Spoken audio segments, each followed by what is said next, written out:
Hi everyone, 12th standard physics. So கடைசி நிமிஷத்தில் இருக்கோம். ஒருவேளை நீங்கள் எதுவுமே படிக்கலை அப்படின்னாலும் இந்த டாப் 10 கொஸ்டின்ஸ் மட்டும் படிச்சிங்கனாலே ஒரு 3-5 மார்க் கன்ஃபார்மாக எழுதிடலாம். 4-5 மார்க் எழுதுறதுங்கிறது எனக்கு தெரியல. லக் இருந்தால் 4 வரலாம், யாருக்கு தெரியும் 5 கூட வரலாம், பட் 3 கன்ஃபார்ம். அண்ட் அதே மாதிரி 3 மார்க் ஒரு 10 கொடுத்துருக்கேன், 2 மார்க் ஒரு 15 கொடுத்துருக்கேன். ஸோ இதை நீங்கள் படிச்சிங்கனாலே ஒரு 3லேருந்து 4 2 மார்க் எழுதலாம், 3 மார்க்கும் 3லேருந்து 4 எழுதலாம். ஸோ டோட்டலாக உங்களால் 1 மார்க்கும் சேர்த்து 45க்கு மேலே ஈஸியாகவே எடுக்கலாம். ஸோ அதனால் படிக்க முடியாத பசங்க எதையாவது படிச்சுட்டு போங்க, பப்ளிக் எக்ஸாமுக்கு உதவும். நீங்கள் கோட்டையிலையும் நினச்சி படிச்சிட்டிங்க, பப்ளிக் எக்ஸாம் போகிறோம் அப்படின்னு நினச்சி படிங்க. ஸோ என்னென்னா யூனிட் 1ல் ஆக்சியல் லைன், ஈக்குவட்டர் லைன், அந்த லைக் பட்டனை கிளிக் பண்ணுங்கள். வாட்ஸ்அப் சேனல் லிங்க்கில் வந்து ஜாயின் பண்ணுங்கள். சப்ஸ்கிரைப் பண்ணாதவங்க பண்ணிடுங்க. அந்த லைக் பட்டனை பண்ணுங்கள். நான் போன வீடியோவில் நீங்கள் வந்து ஒரு 7000 லைக்கு கொடுத்து பூரிக்க வச்சிட்டிங்க. இந்த வீடியோவில் கண்டிப்பாக ஒரு 10,000 லைக் கொடுப்பீங்கன்னு நினைக்கிறேன். ஸோ அப்போ axial line, equatorial plane, potential to dipole. அப்போ ஆக்சியல் லைன், ஈக்குவட்டோரியல் பிளேன் வந்து தனித்தனியாக தான் கேட்பாங்க. பொட்டன்ஷியல் டு டைபோல், காஸ்லால் இன்ஃபினைட் சார்ஜ் வயர், கண்டிப்பாக அது பார்த்தே ஆகணும். அடுத்தது வேண்டிகிராஃப் ஜென்ரேட்டர், இங்கே புக் பேக் நம்பர் இருக்குது தமிழ் மீடியத்துக்கு. யூனிட் 2ல் வீஸ்டோன் பிரிட்ஜ் மைக்ரோஸ்கோபிக் மாடல். ஆக்சுவலாக பொட்டன்ஷியோமீட்டரும் பார்க்கணும், பப்ளிக்கில் போன வருஷம் கேட்டனால நான் போடலை.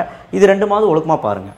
அடுத்து மேக்ஸ்வெல் இன்டெக்ரல் ஃபார்ம், ஈஸியான கொஸ்டின். அந்த 4 சமன்பாடு எழுதி டெஃபினிஷன் மட்டும் எழுதினா போதும்.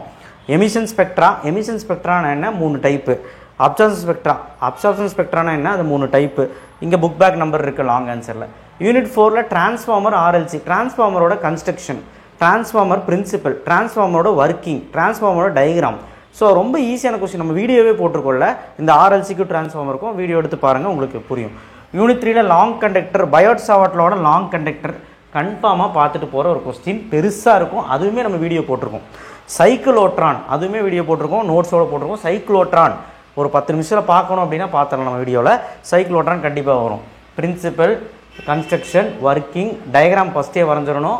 அப்புறம் லிமிட்டேஷனும் பண்ணிங்கன்னா ஓகே. யூனிட் 6ல் மிரர் ஈக்குவேஷன், பிசூஸ் மெத்தட், லென்ஸ் மேக்ஸ், இது 3லேருந்து கண்டிப்பாக ஒன்று வந்துடும். ஆடிச்சமன்பாடு, பக்கவாட்டு வருவி, பிசூஸ் மெத்தடு, ஒளியின் வேகத்தை கணக்கிறது, லென்ஸ் மேக்கர்ஸ், சரியா, லென்ஸ் உருவாக்குறேன் சமன்பாடு. ஸோ இந்த கொஸ்டின் கூட படிக்கலைன்னா ஒன்றுமே பண்ண முடியாது தம்பி. இதை நீங்கள் நல்லா படிக்கிற குழந்தைங்க வந்து இதை பார்த்து படிச்சுட்டு நீங்கள் சொன்னதெல்லாம் வரல அப்படின்னு சொல்லக்கூடாது.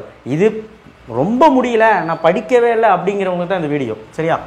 அடுத்தது படிக்கிற பசங்க இதெல்லாம் படிச்சிட்டிங்களான்னு செக் பண்ணிக்கோங்க, அவ்வளோதான்.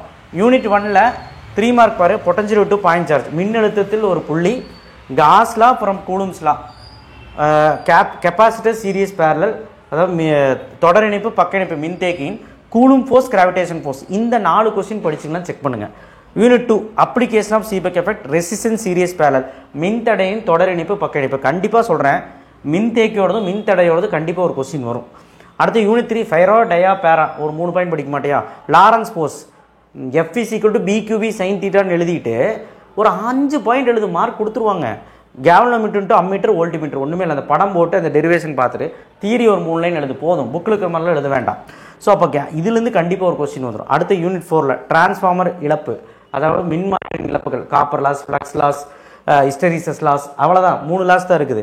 அட்வான்டேஜ் அண்ட் டிஸ்அட்வான்டேஜ் ஏசி ஒரு டிசி, மாறுதிசை மின்னோட்டத்தின் நேர் மின்னோட்டத்தின் நன்மைகள் குறைகள். ஸோ இது வந்து புக்கின் கொஸ்டின். 3 பாயிண்ட் 2 பாயிண்ட் மொத்தம் 5 பாயிண்ட் எழுதணும். ஏரியா என்க்ளோஸ் பை காயில் கண்டிப்பாக படிச்சுக்க. அடுத்தது யூனிட் 7, யூனிட் 7ல் யூனிட் 5 சொல்லிடுறேன் ஃபஸ்ட்டு. ஃப்ரான்ஹாஃபர் வரிகள், கண்டிப்பாக ஃப்ரான்ஹாஃபர் வரிகள் வரும், அதோட ரீசனும் படிச்சுக்கோங்க. Properties of EM wave, 6 point எழுதினாலும் 3 மார்க் தருவாங்க. இஎம் வேவ், மின்காந்த அலையின் பண்புகள். யூனிட் 6 F&R கண்டிப்பாக படிச்சிரு, ஃபோக்கல் லென்த்துக்கு ரேடியஸ் ஆஃப் கர்வேச்சருக்கு தொடர்பு. டோட்டல் இன்டர்னல் ரிஃப்ளெக்ஷன், முழு அக எதிர் ஒளிப்பு என்றால் என்ன, அதோட நிபந்தனை புக் பேக் கிடையாது, புக்கின். கிரிட்டிக்கல் ஆங்கிள், இந்த 3 சேர்த்து ஒரு கொஸ்டினாக கேட்க வாய்ப்பு இருக்குது. அடுத்து ஃப்ரெனல் ஃப்ரான்ஹாஃபர், யூனிட் 7ல் இன்டர்ஃபரன்ஸ் டைஃப்ராக்ஷன், ஃப்ரெனல் மற்றும் ஃப்ரான்ஹாஃபர்கள் விளைவுகள், விளிம்புகள், இன்டர்ஃபரன்ஸ் விளிம்பு விளைவு, அது என்னன்னு தெரியல, நீங்கள் பார்த்துக்கோங்க. உட்கரு விளைவா என்னன்னு தெரியல. இன்டர்ஃபரன்ஸ் அண்ட் டைஃப்ராக்ஷன், இந்த 2 டிஃப்ரென்ஸாவது பார்த்துட்டு போங்க. மொத்தமாக எண்ணி பாருங்கள், அவ்வளோதான் இருக்கும். இதெல்லாம் படிக்கிறதுக்கு 1.5 மணி நேரம் கூட ஆகாது, சீக்கிரமாகவே படிச்சிடலாம். ஸோ அடுத்த 2 மார்க்ஸு. 2 மார்க்ஸ் வந்து பார்த்தீங்கன்னா ஃபஸ்ட் யூனிட்டில் காஸ்லா, கூலும்ஸ்லா, எலக்ட்ரிக் ஃபீல்ட், மின்புலம், எலக்ட்ரிக் பொட்டன்ஷியல், மின் அழுத்தம், எலக்ட்ரிக் ஃப்ளக்ஸ், மின்புல பாயம், கரோனா டிஸ்சார்ஜ், கெப்பாசிட்டன்ஸ், மின்தேக்கி திறன், கொரோனா டிஸ்சார்ஜ், ஓகே, கூர்முனை விசை செயல்பாடு, அதைத்தான் இப்படி கேட்டிருக்காங்க. ஓகே, கிரிச்சோப் விதி 3 மார்க்கில் கேட்க வாய்ப்பு இருக்குது. Resistivity, temperature coefficient resistance, Seebeck, Peltier, drift velocity, mobility, அவ்வளோதான். யூனிட் 5 சொல்லிடுறேன். டிஸ்பிளேஸ்மெண்ட் கரண்ட் கண்டிப்பாக வரும், இடப்பெயர்ச்சி மின்னோட்டம் கண்டிப்பாக வரும். இஎம் நான் மெக்கானிக்கல் வேவ் 1, 2, 8 புக் பேக்கில் அந்த கொஸ்டின் படிச்சிரு. அடுத்து யூனிட் 3யும் 4 லா மட்டும்தான். Biot Savart law, Ampere circuit law, Fleming's left hand rule. அடுத்து யூனிட் 4ல் Lenz law, method of producing inducing இந்த கொஸ்டின் கண்டிப்பாக வரும். தூண்டப்பட்ட மின்னியக்க விசை கண்டுபிடிக்க ஒரு ஈக்குவேஷன் இருக்குது, அது ஈக்குவேஷன் வச்சு 3 லைன் எழுதணும். அடுத்து குவாலிட்டி ஃபேக்டர் கண்டிப்பாக வரும். Fleming's right hand rule, so Faraday law. Unit 6ல் ஸ்னெல் லா. ஸோ இது நான் கொடுத்த 2 மார்க், நீங்கள் 100, 200 2 மார்க் இருக்குது. நான் எவ்வளோ கொடுத்துருக்கேன்னு பாருங்களேன். இதை படிச்சிங்கன்னா 3 கன்ஃபார்ம், 4 கன்ஃபார்ம் என்னால் சொல்ல முடியும். இப்போ கொஸ்டின் பேப்பர் வரல நீங்கள் என்ன சொல்லிடுவீங்க. ஸோ அதனால் நீங்கள் கணக்கு போட்டு பாருங்கள். 1 மார்க் புக் பேக் ஈஸியாக படிச்சிருங்க. கெமிஸ்ட்ரி மாதிரி கஷ்டம் கிடையாது, ஃபிசிக்ஸ் ஈஸி தான். ஸோ படிக்க முடியாத பசங்களுக்காக இது போட்டேன். ஸோ படிக்க முடியாதவன் இதையாவது பார்த்துட்டு போ. இதையும் படிக்க முடியலையா 5 மார்க்காவது பார்த்துட்டு போ, 1 மார்க்காவது பார்த்துட்டு போ, ஜஸ்ட் பாஸ் ஆகலாம். ஓகேவா? நன்றி.